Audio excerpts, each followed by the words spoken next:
அடடா, என்ன ஒரு காலை! யோஷியோகா ஒரு high school student mobile bus பண்ணும் அளவுக்கு மெசேஜஸ் வந்திருக்கு. இன்னைக்கு அவங்களுக்கு பள்ளியில ஃபர்ஸ்ட் டே ஆச்சே. பாவம், என்ட்ரன்ஸ் செரமனி முடிஞ்சு அவங்களுக்கு ஃப்ளூ வந்துடுச்சுதான். ஆனா இப்போ ஒரு ப்ராப்ளம், டைம் ஆயிடுச்சு. ஃப்ரெண்ட் போன் பண்ணி இன்னைக்கு வீட்டிலேயே இருன்னு சஜெஸ்ட் பண்ணிருக்காங்க. அதுக்குள்ள வின் சிஸ்டர் ஓடி வந்து ஒரு போன் கொடுத்துட்டா. யார் பேசுறாங்கன்னு கேட்டா மாட்சபாரான்னு சொல்லிட்டாங்க. அவரு கிளாஸ் பிரசிடென்ட். வாய்ஸ் எப்படி இருக்குன்னு கேட்கணும். அந்த வாய்ஸ் ரொம்ப பிடிச்சிருச்சு. முகமே பார்க்காமலே அந்த வாய்ஸ் கிக்காக மயங்கி போயிடாங்க. நல்லா பேசிக்கிட்டு மாட்சுப்ரா சொன்னாரு, நாளைக்கு ஓரியன்டேஷன் ப்ரோக்ராம்னும் அப்புறம் ஸ்டூடெண்ட்ஸ்க்கான மெடிக்கல் செக்அப்னும் இருக்குன்னு. பின்னாடி ஸ்கூல் போன அந்த மாட்சுப்ரா வின் குரல் நினைச்சு தான் இருந்தாங்க. ஓஹோ, பாருங்கப்பா, இந்த என்ன ஒரு சங்கடம்! காய்ச்சல் பூரா குணமாகலையே, ஆனாலும் நம்ம பாஸ்க்கு அவளுக்கு என்ன ஒரு களைப்பு! காலிடார்ல நடந்துகிட்டே தலை சுத்தி விழுந்துறப்போ யாரோ பிடிச்சிட்டாங்க. ஆஹா, அது யாரு தெரியுமா? நம்ம மாட்சுப்ரா. ஆனா பாருங்க, அவர் முகத்துல ஒரு பேப்பர் பை போட்டிருக்காங்க, கண்களுக்கு 2 புள்ளிகள், சிரிப்புக்கு ஒரு வட்டியை வரைச்சிருக்காங்க. ஆனாலும் எங்கள் அவளோட உற்சாகம் குறையவே இல்லை. மிகவும் கூடுதலாக அவரை பார்த்துட்டு சந்தோஷப்படுறா.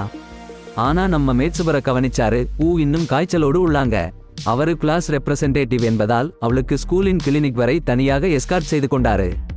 இதை விடுங்க, நம்ம கிளாஸ்ல டீச்சர் அட்டெண்டன்ஸ் எடுக்கும் போது மாட்சுப்ரா மிஸ்ஸிங். அப்போ அவருடைய சைல்ட்ஹுட் ஃப்ரெண்ட் அவங்களுக்கு பக்கபலமா பேசுறாங்க. அப்போது நம்ம மடோரி வந்திருக்காங்க. ஹாய், இந்த கதையோட அத்தியாயம் எவ்வளவு சுவாரஸ்யமானது தெரியுமா? அந்த மாட்சு அப்படியே வகுப்பு நடுவே நம்ம பார்த்துக்கோப்பா கவனிச்சார். எந்த நர்ஸ் இல்லையம்மா, அவரே வாட்டர் கிளாத் வச்சு பாத்துக்கிட்டாரு. உனக்கு தெரியுமா, அந்த மாட்சவோட பிசாசு ஹெட்கியராலும் ஒன்னும் ஃபீல் பண்ணலையாம். என்ன சூப்பர் எனர்ஜி பா அவங்க பேச. மறுநாள் காலை ஸ்கூல் வெளியே மாட்சு பார்த்து டிலைட் ஆகி அவங்களோட பொழுதை ஆரம்பிச்சாங்க. ஆனா கில்ச்சி சில ஸ்டூடெண்ட்ஸ் அவங்க போட்டோ எடுத்து ஸ்கூல் கவுன்சில் பிரசிடென்ட் மெகடோக்கு கொடுக்க பிளான் போட்டிருக்கானுங்க. அந்த மெகடோவோ ஸ்ட்ரிக்ட் பர்சனாலிட்டி, மற்ற ஆவன் ஸ்கூல் மேட்ஸ் கன்வென்ஷனல் உடை கட்டுப்பாட்டை பிரேக் பண்ற மாதிரி இருக்காங்க. மாட்சவோட ஹெட்கியார் கிளைமாக்ஸுக்கு ஆச்சு. என்ன பண்ண போறான்னு பாப்போம். இந்த டியாலோகில மாட்சவோட சில்ட்ரன் ஃப்ரெண்ட் உட்கார்ந்து எல்லாம் பேசிட்டு இருந்தாங்க. ஏன் ஜூனியர் ஹையில் இருந்திருந்தே மாட்சுப்ராவுடன் நண்பராக இருந்தார் என்பதால் அவருக்கு அந்த பேப்பர் பேக் பழகி போய் விசித்திரமாக தோன்றவில்லை. ஆனால் மற்ற மாணவர்களுக்கு இது வித்தியாசமாக தோன்றியது. அவர்கள் மேட்சுபர பின்னால் பேசிக்கொண்டே இருந்தார்கள். இப்போது திடீரென்று நண்பர் ஆக்கி அறைக்குள் உடன்படிக்கையுடன் நுழைந்து மேட்சுபர மீது குற்றச்சாட்டை முன்வைக்க தயாராக உள்ளார். அவளை நிறுத்த முயற்சித்தும் ஆக்கி கேள்வியை அடக்க முடியவில்லை. மேட்சுபர முடிவில்லாமல் சிக்கிக்கொண்டார். ஆனால் அப்போது ஒரு பெரிய தும்மல் தும்மினார். இது அனைவரின் கவனத்தையும் ஈர்த்தது. திடீரென மையமானவராக மாறிய தன்னை மற்ற வகுப்பு மாணவர்களுக்கு அறிமுகம் செய்துவிட்டார். தொடர்ந்து பேசி எல்லோரின் கவனத்தையும் ஈர்த்து கொண்டிருந்தார். தனக்கு பிடித்த உணவு பற்றி பேசி மற்றவர்களுடன் நட்பு கொள்ள அழைத்தார். இதை பயன்படுத்தி மாட்சுப்ரா மீண்டும் தப்பித்துக் கொண்டார். மக்களே, உங்களோட எல்லாருக்கும் நண்பனாயிருக்க நான் ஆசைப்படுறேன் என்று மாட்சுபரா தன்னோட உணர்வுகளை பகிர்ந்தபோது கிளாஸ் ஒரு வேற மாதிரி ஃப்ரெண்ட்லி மூட்க்கு மாறிடுச்சு. அப்புறம் எல்லாரும் ஜிம்னேசியம் போய் பாஸ்கெட் பால் விளையாட ஆரம்பிச்சோம். முதல்ல சிலர் மாட்சுபரா மேல ஸ்னேப் பண்ணினாங்க. ஆனா அவர் எப்படி எஃபர்ட்லெஸ் பாயிண்ட் அடிச்சாரு பார்த்தீங்களா? அதோடு மெச்சிக்கிட்டு ஸ்டூடெண்ட்ஸ் எல்லாம் இம்ப்ரெஸ் ஆயிட்டாங்க. பிராக்டிஸ் முடிஞ்ச பிறகு மற்றும் மாட்சுபரா பேசிக்கிட்டு இருந்தப்போ மிடோரிகவா இன்டரப்ட் பண்ணிட்டு அவருடன் பிரைவேட் சாட் கேட்டாங்க. அவரோட நடந்து கொள்ளையில் தெரியுது அவருக்கும் மாட்சுபரா மேல இன்டரெஸ்ட் இருக்கு என்று.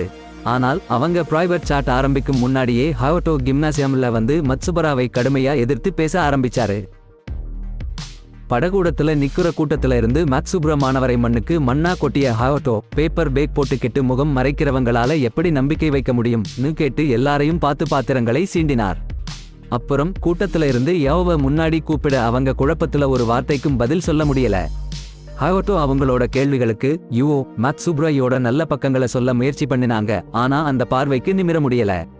அங்க இருந்த மிடோரிக்வா திடீர்னு நின்னு, மாட்சுப்ரா ஒரு அருமையான வர்க் தலைவர், எல்லோருக்காகவும் கவலைப்படுறவர்னு உறுதியோட சொன்னாங்க. ஹெட்டோக்கு தெரிஞ்சிது மைடோரிகாவா ஸ்கூல் டைரக்டரின் மகள் என்பது. அதனால அவர் உடனே தோணியா மாறி தப்பி ஓடுற மாதிரி ஒரு காரணம் சொல்லி மாட்சுபராவை அப்போது தண்டிக்க விடுதலையாக்கினார். ஹயோட்டோ அவர் டெபுட்டீஸுடன் ஜிம்னாசியத்தை விட்டு கிளம்பி இந்த விஷயத்தை பின்னால பார்க்கிறோம்னு வாக்கு கொடுத்துட்டு போனாங்க. அதுக்கப்புறம் மாட்சுப்ரா கிட்ட மன்னிப்பு கேட்டாங்க, துணை நிற்க முடியலன்னு. இந்த பாருங்க, எவ்வளவு இன்ஃபாச்சுவேஷன் மாட்சுப்ரா மேல வளர்ந்துட்டு வருது. ஒவ்வொரு நாளும் அவர் எல்லோர்கிட்டையும் எவ்வளவு கைண்ட்னஸ் காட்டிக்கிட்டு இருக்கார் பார்த்தீங்களா? அந்த ஸ்கூல் கிரவுண்ட்ஸ்ல நடந்த இன்சிடென்ட் நீங்க கவனிச்சீங்களா? அந்த மாளிகையில் ஹாயோட்டோ மற்றும் அவரோட டெப்யூட்டிஸ் மாட்சுபுரா கிட்ட மறுபடியும் கான்ஃபரன்டேஷன் பண்ண ஆரம்பிச்சாங்க. பேப்பர் பேக் கழட்டி விடு, இல்ல நானே கழட்டிடுவேன். ஹாயோட்டோ மிரட்டி கையை நீட்ட போறப்போ அவர் கையை பிடிச்சுக்கிட்டா. மாட்சுபுரா எவ்வளவு குட் பர்சன் தெரியுமா உங்களுக்கு, அவரு எப்படி ட்ரெஸ் பண்றதுன்னு அவருக்கு புரியும் சொல்லி அவங்கள விட்டுட்டு ஹாயோட்டோ பியூட்டி பார்த்து மெய்மறந்து ஹாயோட்டோ அங்கிருந்து ஓடி போட்டார். ஒரு பிளாஷ்பேக் காட்சியில் தான் மிடோரிகாவா மற்றும் மாட்சுபாரா ஒருவரையொருவர் அறிந்து கொண்ட விவரம் வெளிப்படுகிறது. இருவரும் என்ட்ரன்ஸ் எக்ஸாம்ஸ் போது ஒரு வரிசையில் அமர்ந்திருந்தனர். அப்போதுதான் மிடோரிகாவுக்கு மாட்சுபாராவிடம் ஈர்ப்பு உண்டானது. தற்போது அவர் கிளாஸ் ரூமில் தனியாக இருக்கும் மாட்சுபாராவை மிடோரிகாவா அணுகுகிறார். முதல் முறை சந்தித்த போது அவரை நினைவு கூறுவதாக கேட்கிறார். அவர் அவரது முகத்தை தொட நினைக்க அருகில் யுவோ வருகிறார். மொத்த நிகழ்வையும் தவறாக தீர்மானித்துக் கொள்கிறார். அடுத்த நாட்களில் மிடோரிகாவா மாட்சுபாராவுக்கு மிகவும் நெருக்கமாகி விடுகிறார். ஒரு நாள் கிளாஸில் அவர் பல வண்ணங்களில் கைப்பைகளை அவருக்கு கொண்டு வருகிறார். கிளாஸ் முழுவதும் இருவரும் டேட்டிங் செய்வதாக பேச்சு வருகிறது. பின்னர் மாட்சுபாரா யுவோவை அணுகி மிடோரிகாவா கொண்டு வந்த பைகளில் எது நல்லா இருக்கும் என்று கேட்கிறார். ஆனால் அவர் சொல்வது அவர் இப்போது எப்படி இருக்கிறாரோ அப்படியே சிறப்பு என்று. அடுத்த நாள் மாட்சுபாரா அதே புறவன் பேப்பர் பையுடன் வருகிறார். அட, அந்த பேக்ல வரையப்பட்ட உணர்வுகள் மாறிடுச்சு. முன்னாடி சிம்பிளா ஸ்மைலி ஃபேஸ் இருந்த இடத்துல இப்போ லாஃபிங் எமோட்டிகான் வந்திருக்கு. பிறகு லாக்கர் ரூம் ஹாயோட்டோ வா பார்த்தா அவர் தன்னை கைப்பிடிச்சதுக்கு ஆங்கிரி இருக்காரான்னு நினைச்சா. ஆனால் உண்மையிலே ஹாயோட்டோ அவள் மேல ஸ்மிட்டன் ஆயிட்டு இருந்தாரு. ஒரு சில ரேண்டம் வேர்ட்ஸ் மட்டும் பேசி டக் அவுட்டான். அப்புறம் தன் இங்கிலீஷ் டீச்சர் அழைத்து ஆபீஸ் வர சொல்லிட்டாங்க. அங்க மேட்ச் மற்றும் மைடோரிகாவா கூட வந்தாங்க. டீச்சர் கண்ணுல மிடோரிகா ஸ்கூல் டைரக்டர் டாட்டர்னு இருப்பதால் நோட்புக்ஸ் கிளாஸ் எடுத்துட்டு போகாம வா கூட சேர்த்து மேட்ச் விடம் டாஸ்க் கொடுத்தாங்க. ஆனா மாட்சுவா என்ன சொல்லி மக்காவா கிளாஸ் ரெப் இருக்கு, என் கூட வாங்கன்னு சொன்னாரு. இது மக்காவா பெருமைப்படுத்திடுச்சு. ஆனா அதே சமயம் வா இந்த டியூஓ ரிலேஷன்ஷிப் ஸ்டேட்டஸ் பத்தி சஸ்பிஷியஸ் வச்சுக்கிட்டா. சில நாட்கள் கழிச்சு நம்ம ஹீரோ கடைசியா ஒன்னு ஹாப்பி இல்லன்னு நோட்டீஸ் பண்ணாரு. ஹோய், என்னங்க, நேத்து சூப்பரான சம்பவம் நடந்துச்சு. மட்சுவா ஒரு சின்ன குழப்பம் பட்டிருந்தாரு. அப்போ அவரோட நண்பர் இடம் காரணம் கேட்டார். ஆனா காரணம் சொல்லாம ஒரு ஃபிளேவர்ட் மெலன் பிரெட் கொடுத்து உடன் பகிர்ந்துக்கோன்னு சொன்னாரு. லஞ்சுக்கு மட்சுவா அதை பண்ணிட்டாரு. அவருக்கு அவரோட பிரதர் செய்த பென்டோ பாக்ஸ் கொடுத்தா. பின்னே அவங்க பர்சனல் விஷயங்களை பத்தி பேசினாங்க. மட்சுபாரா கிட்ட ஒரு லிட்டில் பிரதர் இருந்திருக்கு, எலிமெண்டரி ஸ்கூல் படிக்கிறாருன்னு தெரிஞ்சிச்சு. அவன் எப்படி இருக்காருன்னு கேட்க ஆரம்பிச்சா. பின்னே அதை அடக்கிக்கிட்டா. நடுவுல ஹாயோவோட காதல் மேல அதிகமாயிட்டு போயிருக்கு. அவன் அழைக்க அவளோட கிளாஸ் போனாரு. ஆனா அங்க இல்ல. ஒரு கிளாஸ்மேட் வந்து ஏதாவது மெசேஜ் இருக்கான்னு கேட்டா ஹாயோ பேச ஆரம்பிச்சு ஏதோ நடுவுல முடிச்சிட்டாரு. கடைசில அம்பாரஸ்ட் ஆகி அப்படியே போயிட்டாரு. அங்க காரிடார்ல மிடோரிகாவை சந்திச்சு அவருக்கு மேல நிறைய பிடிக்குதுன்னு உணர்ந்தா. அதனால அவங்க கிட்ட ப்ரோபோஸ் பண்ண சொல்லி, ஆனா மிடோரிகாவிடம் அத அவர் சொந்த வேகத்துல செய்வேன்னு சொல்லிட்டாரு. இந்த பொறுமையான பதில் மிகாவை ரொம்ப இம்ப்ரெஸ் பண்ணிச்சு. அதே திட்டத்துல தன்னோட ஒரு காதல் மாட்சுபாராவை நோக்கி பின்பற்ற திட்டமிட்டாங்க. அது எப்படி இருக்கு?